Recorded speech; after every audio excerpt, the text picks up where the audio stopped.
Hello and welcome to another Smaulgld live stream. Today it's Friday night. It is November 30th, 2018.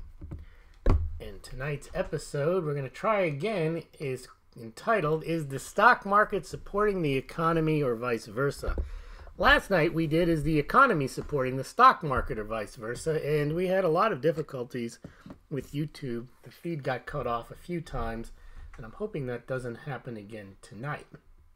Before we get to that, let's take a look at our gold and silver prices for the day, the markets, and cryptocurrencies. So gold went up a little bit, went up about $2.50, and that's up about 0.21%. So really not much movement in gold today. The stock market did pretty well. We'll get to that in a second. Silver, however, just can't catch a bid. Silver today was down again. Now, you would think that silver was it was down a little bit, but actually on a percentage basis, it was only down 12 cents. 12 cents is a problem nowadays. 12 cents is 0.85%. If it goes down 14 cents, it's a whole percentage point. So silver went down a little bit, but it actually went down a lot. And what does that do for our gold-silver ratio? The unsustainable gold-silver ratio, the one that should be 16 to 1, 9 to 1, 1 to 1, because silver is rarer than gold. And silver is so useful in our lives. And the greatest wealth transfer in the history of the world will happen this decade. Well, I guess not. The gold-silver ratio closing in on 87 to 1. This is going to be a 5-year chart. All along this time period, there are people saying the gold-silver ratio is unsustainable. Go buy silver. You got to go buy silver. It's a smoking bargain. It's never been this low. You're not going to get it anymore. Silver shortage. Game changer. Wrong goes star. There's your 5-year chart. Someone was trying to tell me the other day that it's really been the same for the last 5 years. No, it hasn't. It's gone straight up. And here is the daily chart, which actually shows it even higher. That chart doesn't include today's beating that the gold-silver ratio. There you go, 86.4 to 1 on your gold-silver ratio. Before we get to our story, let's take a look. I like looking at these Brinks and JP Morgan numbers. A lot of people try to say there's no silver. Of course there is. At COMEX, almost 54 ounces of silver stockpiled in the Brinks COMEX approved vault, and that's just in the 1,000 ounce bars, good delivery, 999 fine bars. 53, nearly 54 million ounces, up from 16 million ounces in 2016. Our friends over at JP Morgan, their vault also is brimming with silver. It's gone down a little bit. It's gone down a little bit recently, but still looking like it's on an inexorable climb. 150 million ounces of silver in the JP Morgan COMEX vault. You know, the whole idea that COMEX is going to default. There's no silver to... Yeah, of course there's not. There it is. You can't have it both ways. You can't say COMEX is going to default because there's no silver and then say that that JP Morgan has all this silver. Well, there it is. Either you believe they have silver or you believe they don't. You can't believe that they don't, that they have it, and then COMEX is going to default because there's no silver at the COMEX. The story is there's plenty of silver at the COMEX, and the story is this isn't necessarily JP Morgan silver, and anything else, how to get to 500 million, 600 million, 800 million is complete fabrication, because unless somebody can show me how they have that silver, not just say I believe they have it, there's no way of saying that they have it. That's just a story. If you want to believe it, you can believe it. All right, let's get to our main story of the evening, and that is what prompted this. Let me say hello to everyone here since you're just joining us. We've got our friends here. Not Me is here. Aquaculture is here, Prashanti Girl is here, and Pablo Pina is here. And he wants to say hello to the Game Changer crowd. Yes, hello, game-changing mug stackers. Hello, everyone. Mugs are real wealth. Stack on. Hola, amigos, is Pablo. All right, well, Silver, let's get to those questions later. Why is JP Morgan stockpiling such a massive amount of silver? We'll get to that. That's pretty much a bogus story, but I'll explain why if you're new to this channel. All right, let's get into the main story, which is the stock market supporting the economy or vice versa? This is going to be a bit of an economics exercise, and I want to get your thoughts on it because this is somewhat complicated. It has to do with the dollar, it has to do with the stock market, and eventually it has to do with gold, silver, and cryptocurrencies. Uh-oh, we got a moron here. Presenting the distinguished international news commentator and foreign correspondent, Smaulgld. This has been an extraordinary week in world affairs. No, I told Hillary Clinton that that's moronic. All right, let's get into the topic. Is the stock market supporting the economy or vice versa? Now, the two most important things I believe the United States has financially is the dollar and the stock market. And a lot of commentators say that they think that the stock market's the most important thing and the U.S. will sacrifice the dollar in order to support the stock market. Well, that's nonsense. They don't have to do that. They can do both. But if they had to sacrifice one or the other, it would be the stock market, not the dollar, because the stock market is temporary. Because you know the idea with the dollar, once confidence is lost, it is lost forever. And that's somewhat true. If somehow the confidence was lost in the dollar, there'd be no gaining it back. Stock market, you can pump it back up. So the idea that the U.S. would sacrifice the dollar for anything is silly. That is the number one thing that they have. It underpins the geopolitical strength. It underpins everything. If you think about what they did back in 1971, they took the U.S. off the gold standard. They told the rest of the world, you're not getting our gold.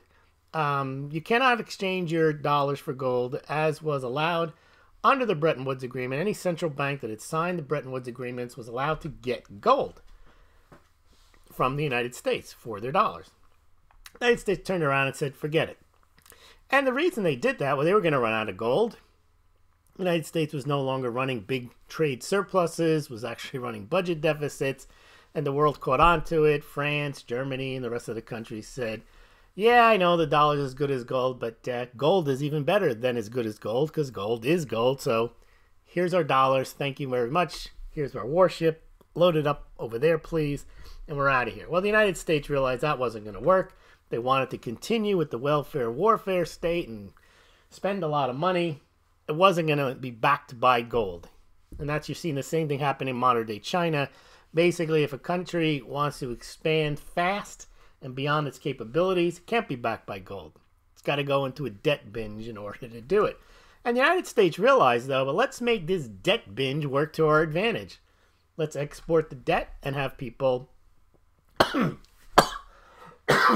instead of getting gold, let them get dollars. We got plenty of those. So the U.S. worked on substituting gold for the dollar. And they got plenty of those, and they got more of those, and they had gold.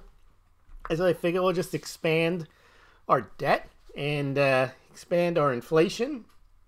And now we can run trade deficits.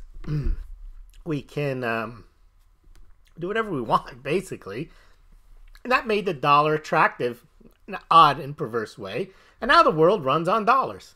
They borrow dollars, they borrow in dollars, they buy, when they have a trade surplus, they get dollars, and then they invest those dollars in U.S. treasuries. There's a lot of rumbling that that's not going to go on forever.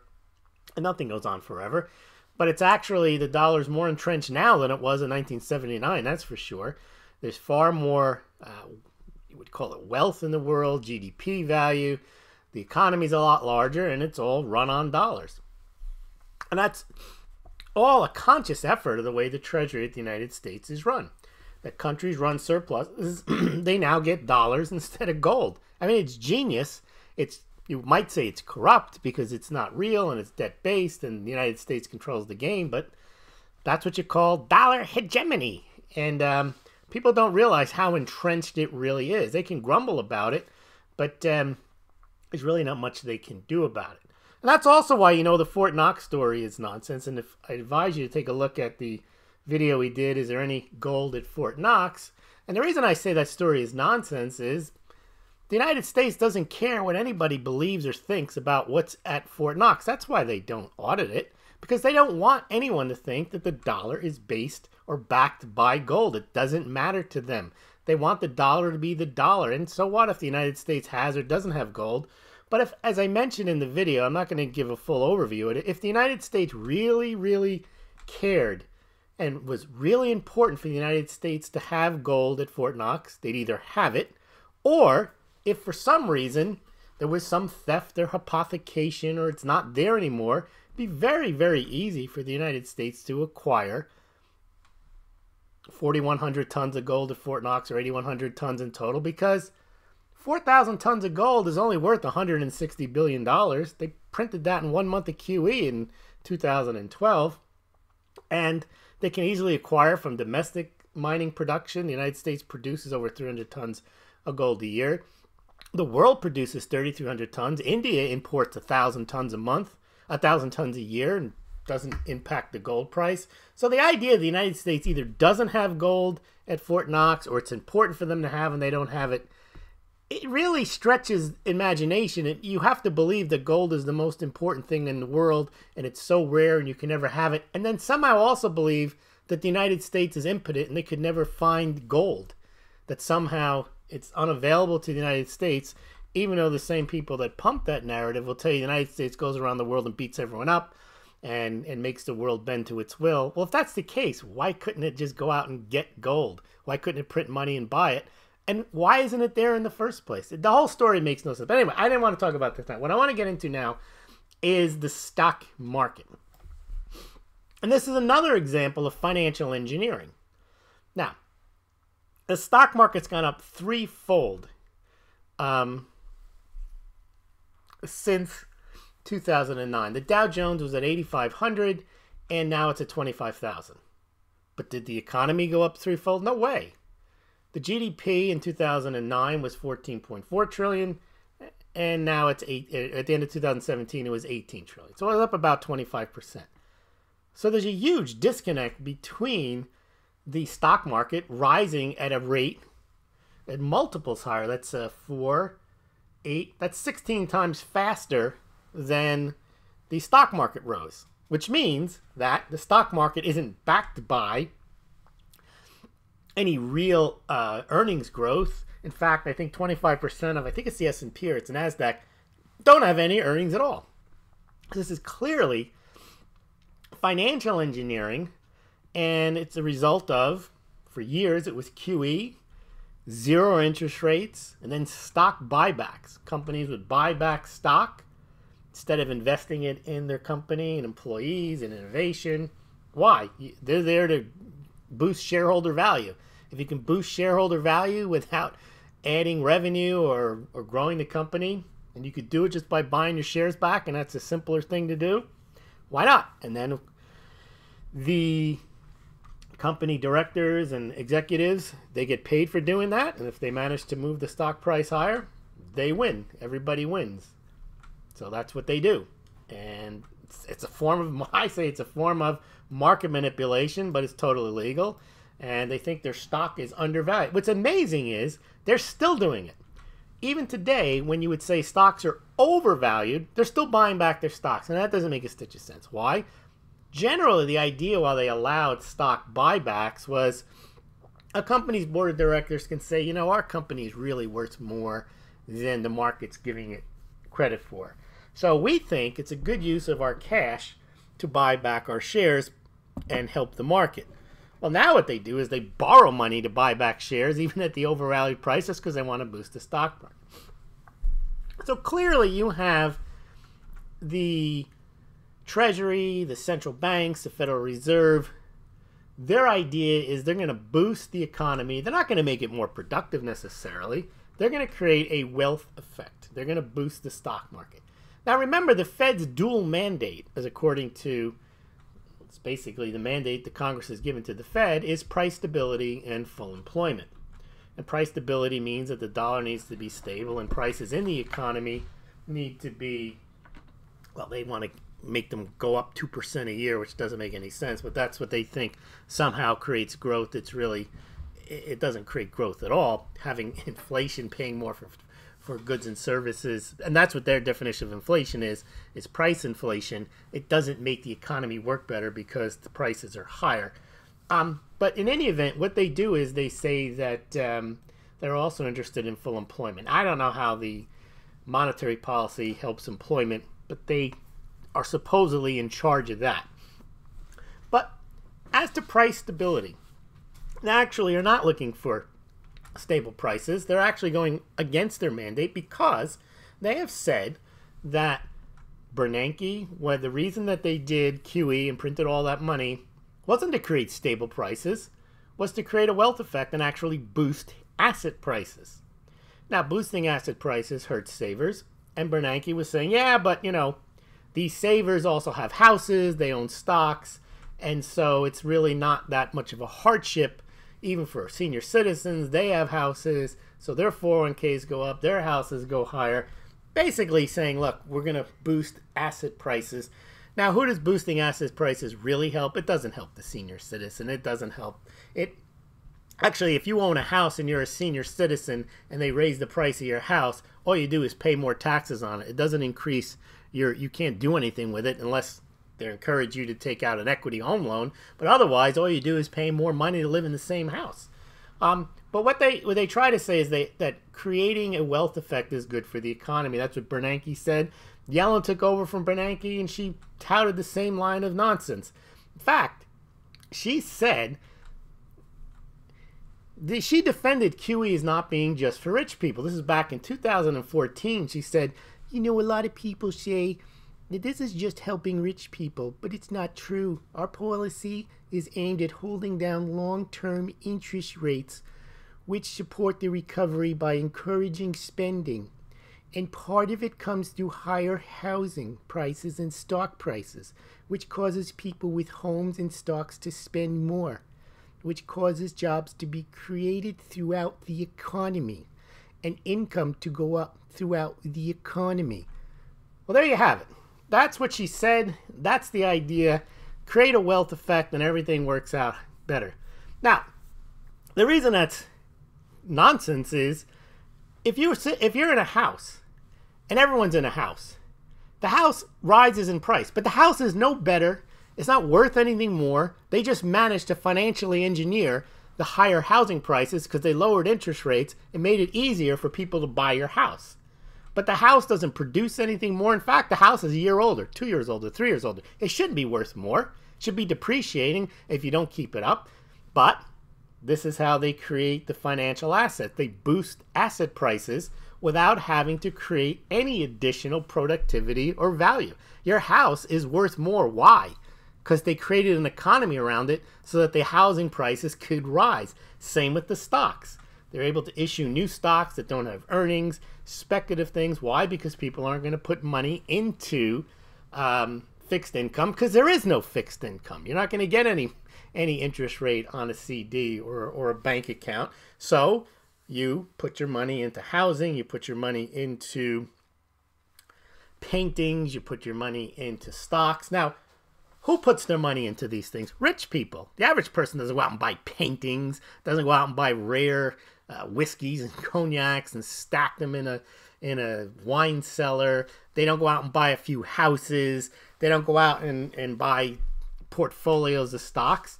It's the people that are already rich, that already have these assets, and the people that have wealth go out and they buy more. So this is a whole rich get richer type thing. Now, how does this all help the economy? Well, it doesn't, but higher stock prices do allow higher real estate prices. So you look at Silicon Valley. Why do you think houses in San Francisco and Silicon Valley are so expensive?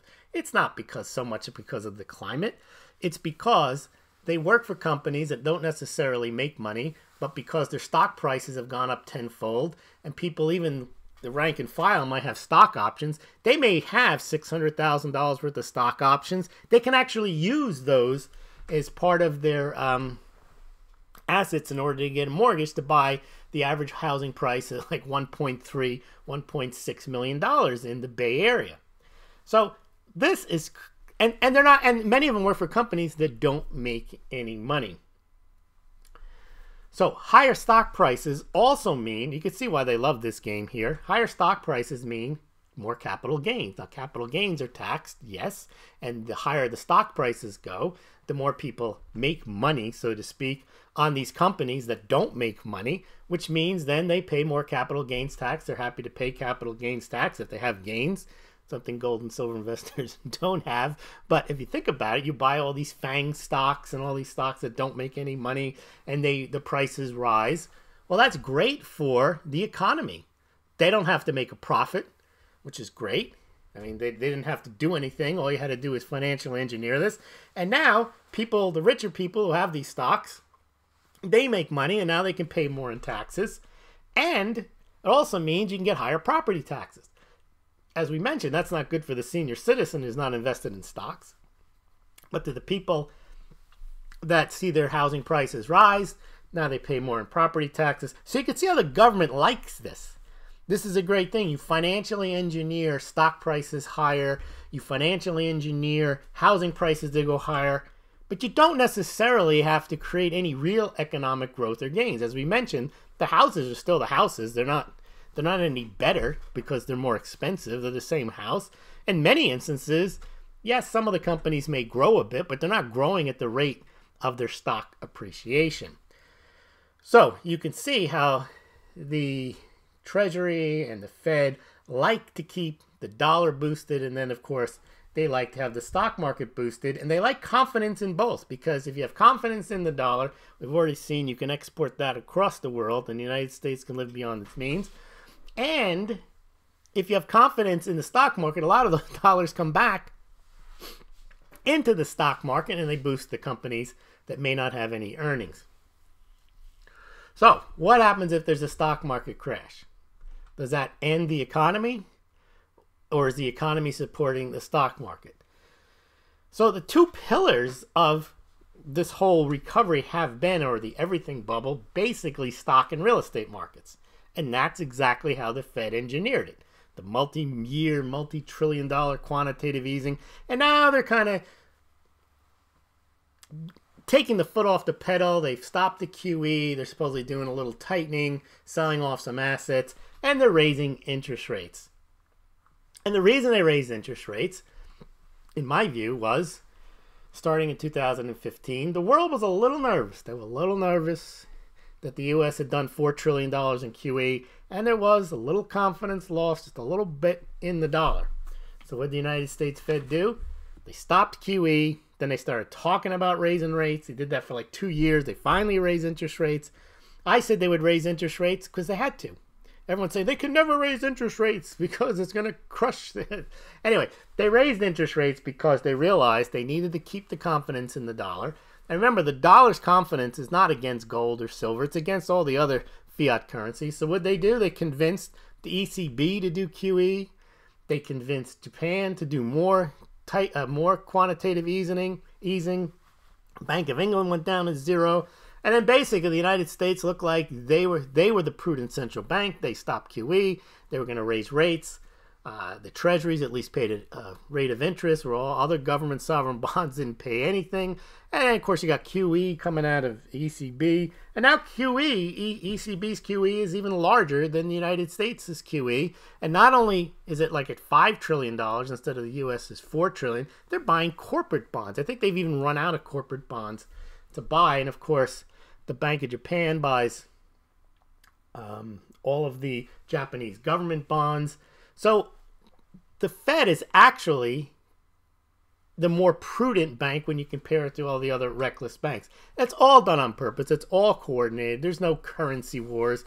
They all know that the whole system is based on them supporting each other's sovereign debt. They all hold each other's debt. They count it as an asset on the balance sheet, even though they know that perhaps it'll never get paid back. It doesn't matter. So this is a whole game here. It's financial engineering, where you're pushing the asset prices higher through this financial engineering, and then by making sure that there's always at least one central bank that's doing supposedly the right thing, which is right now it's the Fed. The Fed is raising interest rates, selling down its balance sheet, giving the appearance of being a prudent central bank. of course, they know they can only go so far with that. And that's why they're starting to talk about, it's not just Trump bothering them, is, well, they got a lot of mileage out of saying we're going to keep raising rates through 2019. And maybe they will, but now they started with this talk about how, well, we may not, or it's not on a preset path, and we're going to take a look at the facts and circumstances and everything as it comes in. And eventually, the Fed probably will have interest rates close to 3%. And when the Fed starts to, the economy slows, they'll start cutting interest rates. And at the same time, the other central banks will start raising interest rates. And they can keep this game going on for a long time. However, there are limits. I mean, it's not like they're omnipotent and they could do whatever they want, but they're running the tables at the casino, and they do have control over everything. But they do realize that there's a limit to how much debt you can issue. They realize there's a limit to how high you can push stock prices, how high you can push real estate prices, and they learned that in 2008, that there comes a point that no matter how cheap you make credit and you allow people to buy homes at higher and higher prices, if their incomes aren't rising, at some point they can't pay, or they won't pay for those houses. So that was a disaster, and they financialized that thing and with credit default swaps, and it all fell apart. So they know that real estate, you don't want to push real estate too high. It's a messy situation if it goes south. Stock market, not so messy, but you can get a stock market crash, so they can try to mitigate the damages there with the exchange stabilization fund, with the Fed injecting liquidity, lowering interest rates. But still, it is a very long putt to continue to try to boost stocks like Tesla when, by their own admission, they're almost a going concern. Not only do they not make money, they may run out of money, and yet the company's worth $36 billion. This isn't investment advice. This is just a fact. I'm not telling you to buy or short any securities, but the idea that you have a company out there that has a $36 billion, whatever it is, market cap, and it's, by its own admission, might become bankrupt is purely a function of the stock market that they've set up that allows this type of bubble. So a stock market bubble is easier to blow up than it is for a real estate bubble, because if you make $50,000, you might be able to buy a $250,000 home, but you really can't make those kind of homes worth $2 million, because how are you going to pay for it? You can lower interest rates, you can have no money down, yeah, but at some point you still can't make the payments on the house. But stock prices, in theory, Tesla could be worth $100 billion, could be worth $2 trillion if someone wants to pay for it. But it starts to defy logic. Although we already are past that. I mean, why not? If it's 30, why not? Why couldn't it be worth? It shouldn't be worth $36 billion under normal valuation. So why wouldn't it be worth $200 billion? But the idea is that you really can't push these things much higher, I think, and they realize that because. Yeah, sure, you can accept these thin air valuations for non-profitable companies. They're untethered to dividend yield or any other traditional valuation, and the sky's the limit. But there actually is a limit, and I think that's why. And this leads into gold and silver. Gold and silver are not going to become part of the monetary system. Everyone keeps saying, "Oh, we're going to go to gold and silver." No, we're not. I don't think they are, because all of these bankers, they have learned that debt, they're addicted to it. They know that issuing debt is the fastest way to get rich. If you've got control over debt, you have unlimited amounts, and that's what the United States has done. By switching out of the gold standard into the debt standard, the dollar-based standard, they managed to create globally much more, and China does the same thing. They bring the demand forward. You borrow money and you build buildings and houses that you don't need. You overproduce, you overconsume, you build stuff you don't need because you borrowed it. And then when the whole thing doesn't work, you light a match and you blow up the debt. If you're on a gold standard, you can't be reckless. You can't do that. So it's like when you give the kids the keys of the car, they don't say, well, it's probably not a good idea if I don't have my license yet to go driving. No, they go driving because you gave them the key. So bankers are never going to act prudent. And a lot of people say, well, the people will make them. What people are going to make them? Who's going to make them become prudent? That doesn't make any sense. The last time we had a financial crisis, no one made them do anything. In fact, they made the Congress give them money and give them bailouts and do QE and all the other nonsense. So that's why I think that gold and silver will become more valuable the more you have more debt, for sure. But not because they're going to make it into money. It's just going to go up because of supply demand. It's a commodity and it's rare and it's valuable, and people will start to see that valuations are stretched on other things. However, this is why I believe, and I see evidence of it, that Wall Street wants a crypto bubble, because a crypto bubble is even better than a real estate bubble. We already discussed why a real estate bubble is ridiculous, because you can't push housing prices that high. Yes, you can then sell the loans and securitize them and sell them to everybody and do derivatives off them. Yeah, there's a lot of money to be made there. The housing market is huge, but it is still tethered to something that you have to have a realistic valuation to it, and people have to pay the mortgages in order for the whole scheme to work. And you might be able to bundle them together and say it's a AAA group in the aggregate, but once the few tiers fall, that thing's worth nothing. And it's the same with stocks. You can drive the price higher. But the advantage of a crypto bubble is it's all brand new. You've got Fidelity, TD Ameritrade, Bakkt, New York Stock Exchange, NASDAQ, all angling to start in 2019 this crypto trading. Why? Because cryptos can be valued wherever. There's no PE, there's no valuation, and then they can do ICOs. Now, there's cryptocurrencies like Bitcoin, Litecoin. You can value those wherever you want.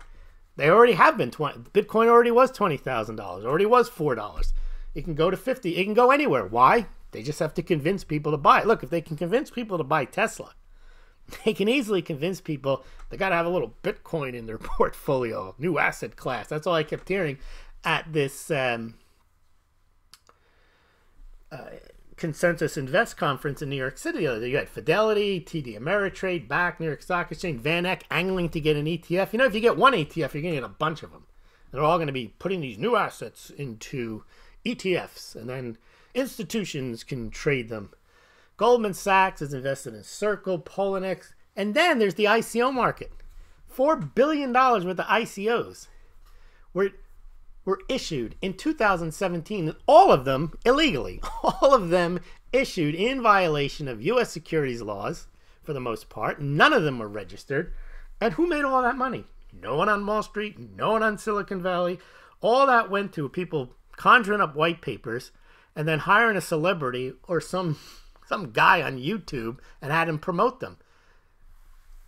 If that infrastructure, that ecosystem, was able to generate $4 billion in ICOs, what do you think is going to happen when the SEC starts registering ICOs? They already have a website up, sec.gov/ICO. They want companies to bring them ICOs. They want to register them. Well, Wall Street knows how to market and sell securities, as we've seen. Well, they can easily. Silicon Valley can invest in startups. They can tokenize whatever they want to tokenize, bring it to Wall Street, do ICOs. Then you got accountants, lawyer fees, bringing them to the SEC. And then every company on Wall Street that's already in existence can issue their own token. You can see how this thing could be a massive amount of money for Wall Street. And you can also see, as in how they boosted the stock market and the housing market, really nothing happened. As we said, the houses, they weren't worth anything more. They were just worth more. Nothing changed. The stocks didn't really go up. Yeah, they went up. They might have improved a bit, but they didn't improve to the extent their valuations improved. And you'll get the same thing. Sure, there'll be a lot of work and there'll be a lot of innovation and there'll be some value out of some of these tokens and the cryptocurrencies. But the way that they'll boost them will be far in excess of any value they may create. And that's the advantage of Wall Street, or disadvantage, that they can, when they financialize stuff, they can really boost things higher. And I think when they end, they need a new bubble.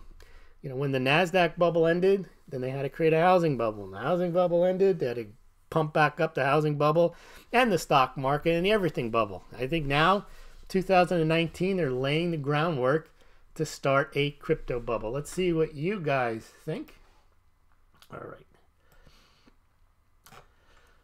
Okay, we've got aquaculture. Will silver go up if tech stocks go down? Because I think it would be in tech's best interest to have silver prices low.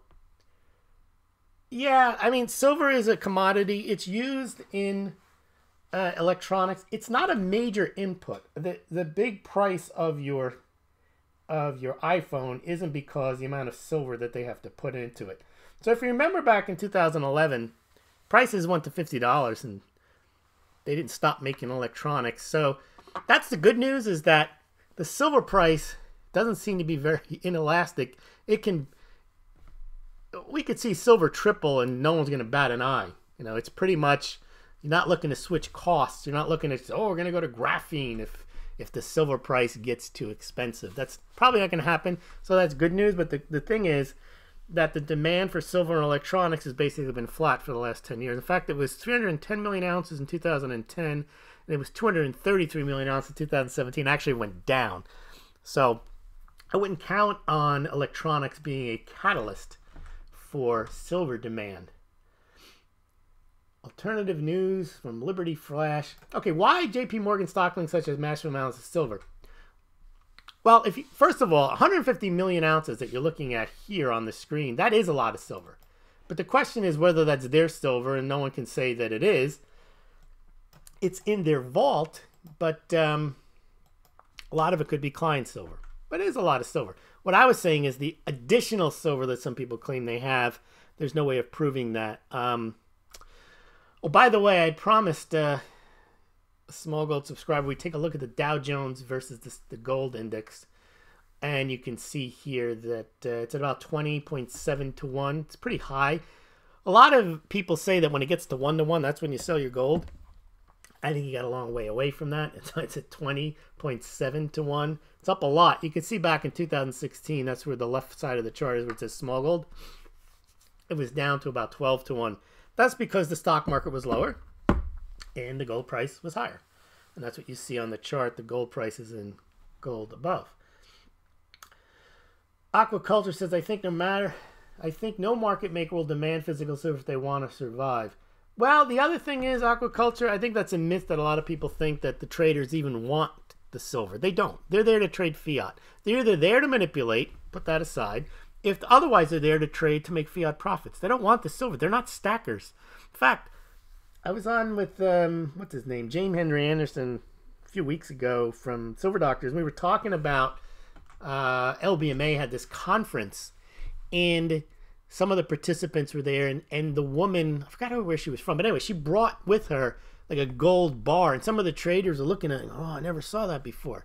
They're not interested in gold or silver. They're traders. They could be trading buttons. They really don't care.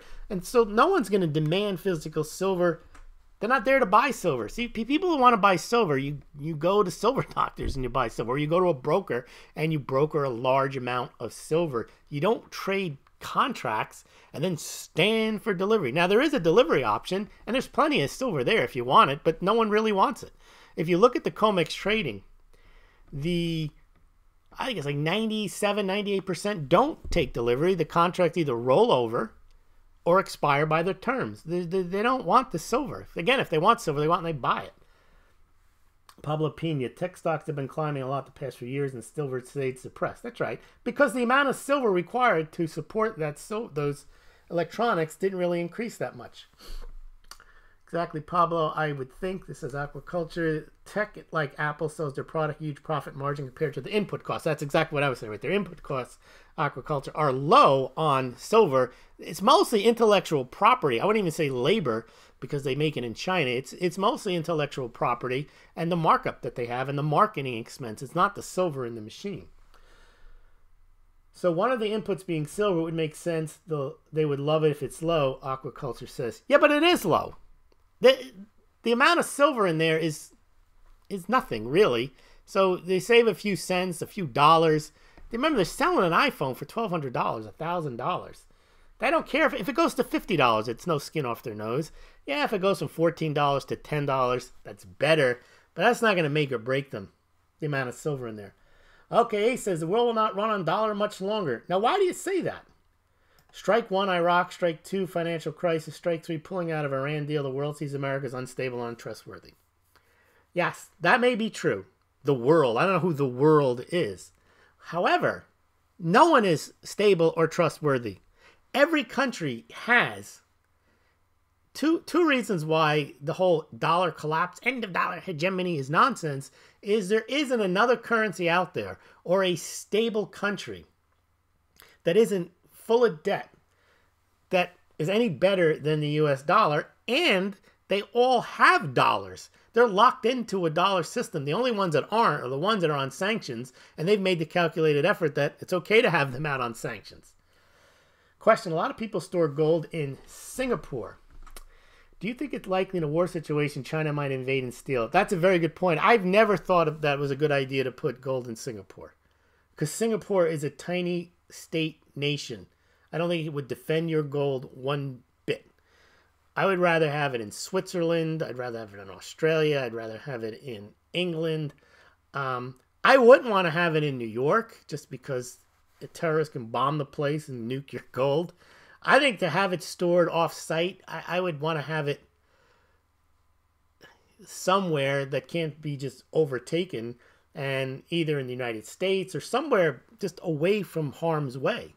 So yeah, I never thought Singapore, a lot of people, they swear by it. Singapore is the greatest place, but Singapore is just a city-state, basically.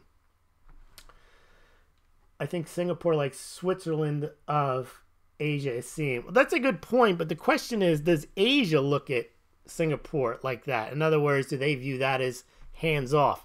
Because if you look what happened in World War II, no one bothered Switzerland. They were like people put their stuff in Switzerland for safekeeping. They're like neutral, and that may not always be the case, but all right. I don't know if it's China. Who isn't I think Singapore's on the Malaysian peninsula too. Who knows what would happen to Singapore? All right. You guys are talking about Singapore. I'm going to skip that. I'm going to skip Turkey. Aquaculture. I think the Nazis and allies and families have assets in Switzerland while in the mainstream appears that they are war. Well, I think that's the case. That's right. All right. Turkey. You guys talking a lot about Turkey and the Ottoman Empire. Yes. Byzantium. Istanbul. What else have we got here? A lot of talk on Turkey. All right. Let's see. Japan has gone full zombie, says Ace. They can only hold it together because society is so homogenous and stable. That's true. If you think about what Japan does, this is my point about the dollar. The Bank of Japan buys every Japanese bond. That's unbelievable.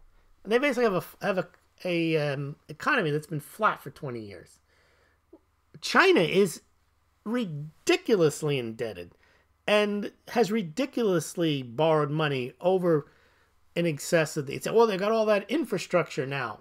Infrastructure is useless in an economic collapse. In fact, if you had no use for it when you built it, you're not going to grow into it because by definition, in a collapse, you're contracting. So now you have a bunch of rotting buildings, multi-story buildings, bridges to nowhere, and so on. That's got to be maintained, and they're not making... Remember, it was borrowed money to build them.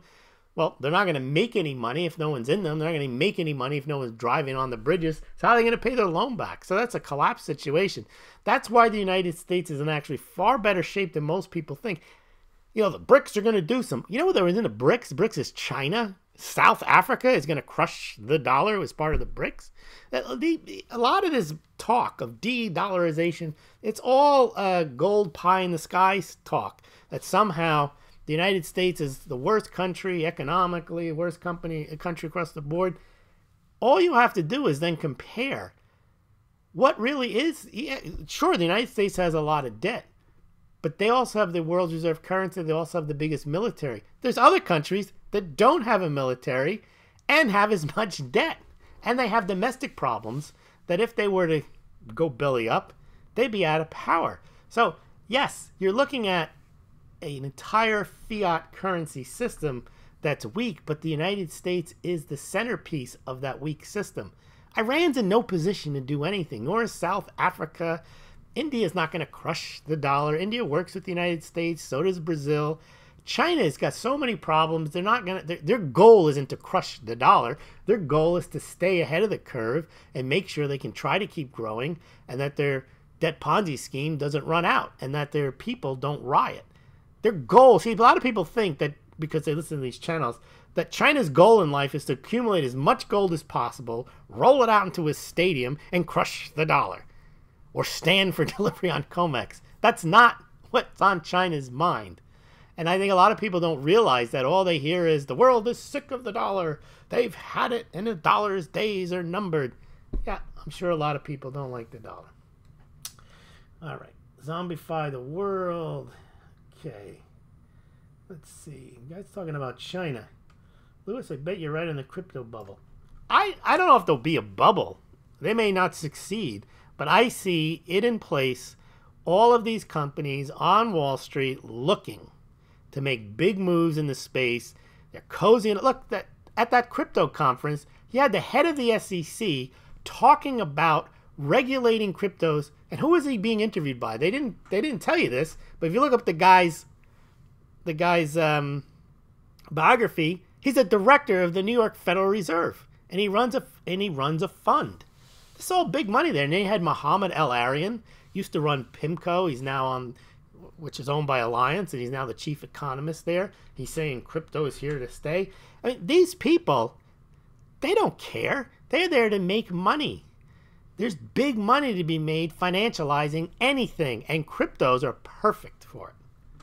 I'm not saying they're a good investment. I'm not saying they're a good thing. See, a lot of people, what they do is they hear what I say, and I guess because it's a gold and silver channel, they expect me to be some kind of advocate, and I'm supposed to say, the dollar's days are numbered. Gold and silver are set to skyrocket. When the dollar collapses, there will be a great wealth transfer. I don't believe that. I like gold and silver, but I don't believe all those gold pumper stories. I don't believe the COMEX is going to default. I don't believe in end of dollar hegemony. I don't believe any of these stories. I don't believe JP Morgan has 800 million ounces of silver and they're going to let it ride. I don't believe any of that. I am an analyst, not an advocate. So when I say these things, it's not like, oh, he's now on the crypto bandwagon. He's a shill. No, I'm not. I don't like them either. That's not the point, though. That doesn't mean I don't see what's happening. Sometimes I get comments on the side, crypto's to zero.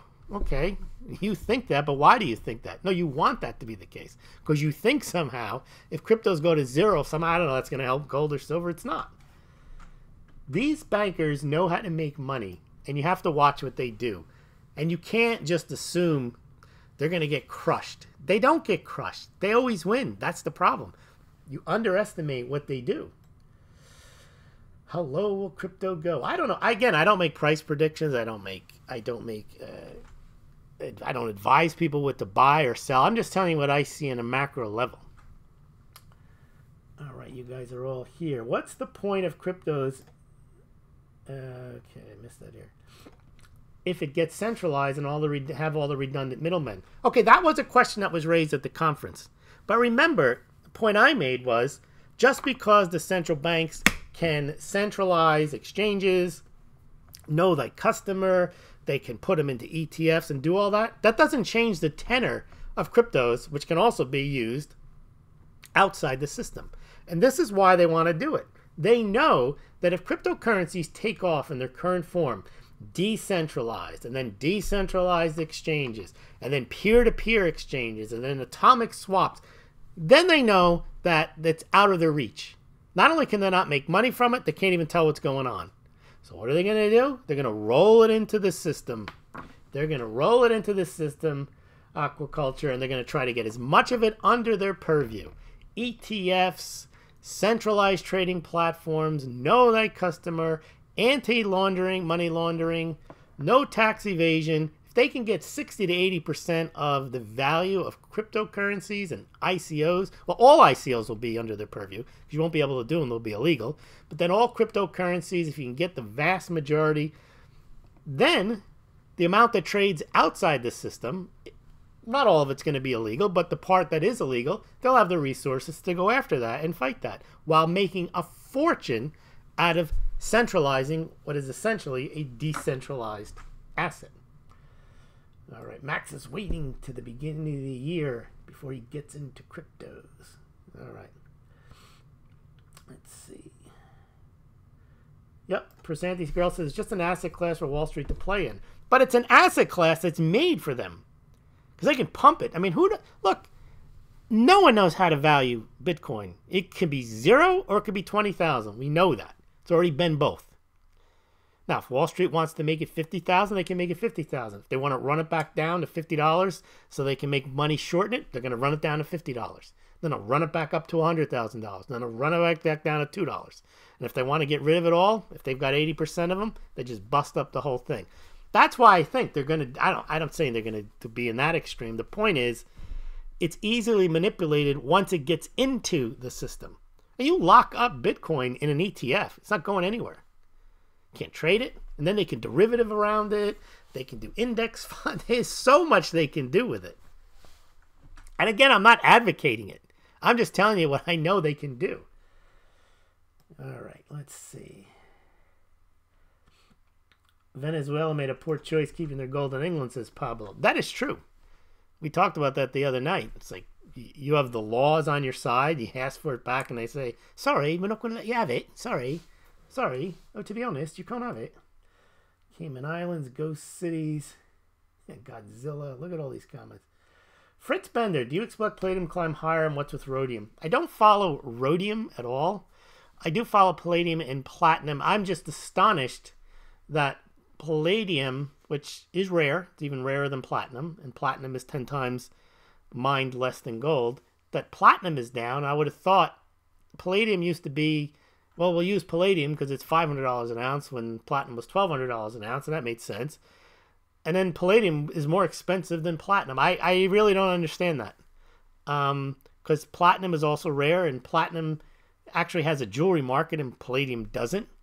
Platinum is actually a better metal. It's one of the most dense metals on Earth.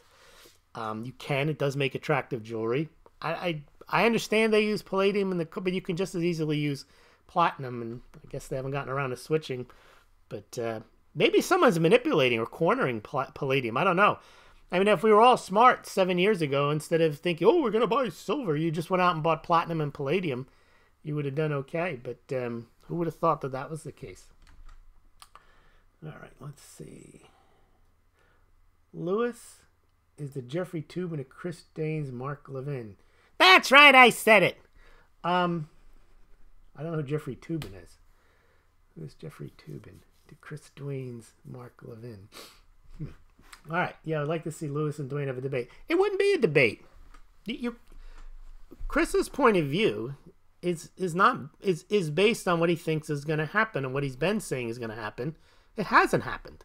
So it's not a debate. He has a point of view, and you can't argue with somebody that have a point of view. If you think measure your wealth in silver, okay, in ounces. That's a belief. You don't debate somebody's belief. He believes the debt-based, the debt-based generational Ponzi scheme. I don't disagree with that. What I disagree with is the reality or the reaction of the markets over the last 10 years hasn't comported with his belief that silver is going to skyrocket and it's the rarest thing. And I don't disagree with, see, this is the thing. I don't disagree with the fundamentals that we have a debt-based Ponzi scheme, all this other stuff. I don't disagree that cryptocurrencies in some respects are digital illusions of wealth. But I don't believe that someone's integrity, however, is tied to you have to trash cryptocurrencies and you have to stay true to silver. I've never signed up for the Church of Silver. But again, if you have a belief that that's what gives you integrity, you can't debate that. If you actually believe that silver is honest, and to stay honest, you have to be in silver, what are you going to debate? I can't disagree with that's a belief system. So if it's a debate on what has happened and what's going to happen, there's no debate there either. You lose because it hasn't happened. Gold-silver ratio going down. I've been saying it's going up. It's gone up. So I win there. But that's not a debate. Again, that's a factual circumstance. What's a debate about? I mean, I can't debate a belief system. It's like putting a Christian and a Muslim in a room and saying debate. Debate what? There's no debate there. All right. Of course, they back up their debate with information. Well, I don't know. Whatever information you want to, I use. He uses information too. He's got all the statistics at his disposal, and he lays them out. He doesn't make up statistics. He puts them out there, and then he draws a conclusion of what he believes. And he makes a good product. He sells those coins, and they are rare. And a good value of those coins is in the fact that they're not just that they're silver. It's because they're unique. And he's created an environment where people want a unique product, because not only do they want a unique product, they want a unique silver product. And who makes unique silver products? The U.S. Mint doesn't. They got the same Silver Eagle. So, of course, he's going to believe in his own product. You can't debate him on that. What are you going to say? Well, you like silver because you sell silver. That's not debatable. Why wouldn't he? Why wouldn't he like it to enjoy? And think about it. Wouldn't you like to make money being in the silver industry if you like silver? Like, why would you be against that? Why would you deny that you like doing that if it's what you believe and you can do what you believe?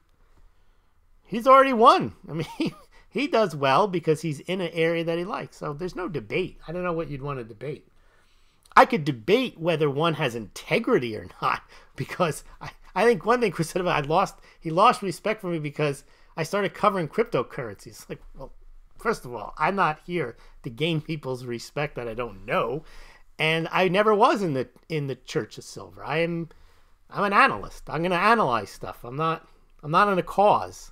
As I said, I'm not an advocate for silver. I'm not an advocate for cryptocurrencies. I just mention what they do. I analyze what happens. Now, some people are advocates. And that's fine. You have people that advocate for change and they protest or they write blogs. I don't do that. So again, there's nothing to aggregate. There's nothing to debate. All right. Patron account would skyrocket for that mono a mono. I don't know.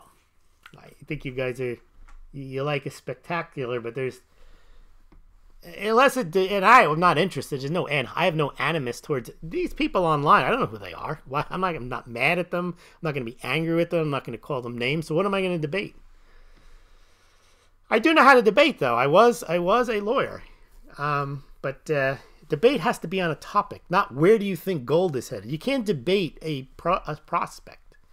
You can't debate belief systems. You can only debate topics. If someone come up with, I'm more than happy to have a debate with anybody if you come up with a topic. But if it's just, I believe this and you can't prove that it's not true, that's not a debate. That's just, oh yeah, that's not a debate. Okay. If Wall Street pumps Bitcoin ETF, the actual Bitcoin won't go up. Use gold as an example. Of gold ETF go up, the actual gold never climbed higher than 1800. That's absolutely true. The whole concept of corralling assets into Wall Street is not for them to go higher. That's a big myth. It's to corral. See, they make money whether it goes up or not. They make money on the storage fees. They make money on the lending fees. They make money on the trading fees. That's what they want. All right, what else? Wall Street. Pet peeve with Chris, he sells something he's advocating. But there's nothing wrong with that aquaculture.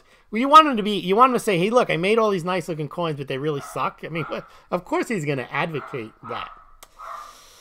And they are game. I'm an advocate for mugs. That's absolutely true. Mugs are game changers. You guys are mug stacker. Mugs are real wealth. I use all the key buzzwords too. Are you going to be against mugs because I sell them? No, you got to be for mugs. Mugs are the greatest. Smaulgld mugs are real wealth. Yes, La Plata Pizza had the same problem with Louis Ray mugs. Yeah, what's Chris going to do? Debate me about mugs? I'm going to say mugs are real wealth. And he's going to say, no, they're not. Of course they are. You can stack mugs. No, you can't. Yes, you can. I won that point too. There are mugs at the offices of JP Morgan, and you can't prove they're not. Of course there's mugs at the offices of JP Morgan. There's mugs in China. Mugs are real wealth. I sell mugs. Mug culture. By the way, speaking of mug culture, if you really want to know about mug culture, if I were ever to go into a debate, I'd want this t-shirt. And then I would win no matter what happened. this is the t-shirt that you want to go into in any debate at all, because mug life is the key. By the way, you could put Mountain House in a mug. So mugs are prepper items too, but you didn't know that, right? You could put Mountain House in a mug. Okay, where is this mug? I want to show you. Dogs out there barking. I can't find one. I'm looking. There you go. I need a t-shirt with this on it. Whoops, there goes the chat. A lawyer, lost a lot of respect for you. Not anymore, so you can gain it back. Shameless advertising. Mug life. Lewis, what do you know about gold storage in the Cayman Islands? Better jurisdiction in Switzerland and Singapore? No, I don't. I looked into all the storage. I don't know anything about the Cayman Islands, though.